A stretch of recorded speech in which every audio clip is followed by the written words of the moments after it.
नीति वचन अध्याय 2।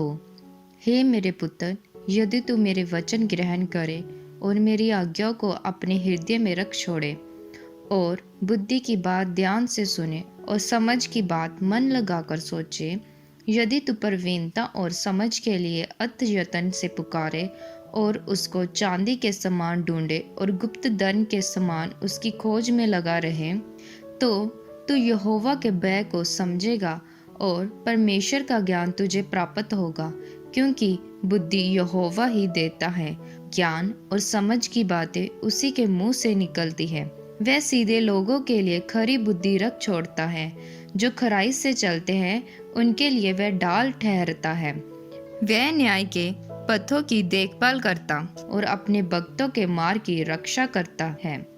तब तू धर्म और न्याय और सिद्धाई को अर्थात सब बली चाल को समझ सकेगा, क्योंकि बुद्धि तो तेरे हृदय में प्रवेश करेगी और ज्ञान तेरे प्राण को सुख देने वाला होगा। विवेक तुझे सुरक्षित रखेगा और समझ तेरी रक्षक होगी, ताकि वह तुझे बुराई के मार्ग से और उल्ट फेर की बातों के कहने वालों से बचाएंगे, जो सिद्धाई के मार्ग को छोड़ देते हैं ताकि अंधेरे मार्ग में चले, जो बुराई करने से आनंदित होते हैं और दुष्ट जन की उल्ट फेर की बातों में मगन रहते हैं, जिनके चाल चलन टेढ़े मेढ़े और जिनके मार्ग में कुटिलता है। बुद्धि और विवेक तुझे पराई स्त्री से बचाएंगे, जो चिकनी चुपड़ी बातें बोलती हैं और अपनी जवानी के साथी को छोड़ देती और जो अपने परमेश्वर की वाचा को भूल जाती है।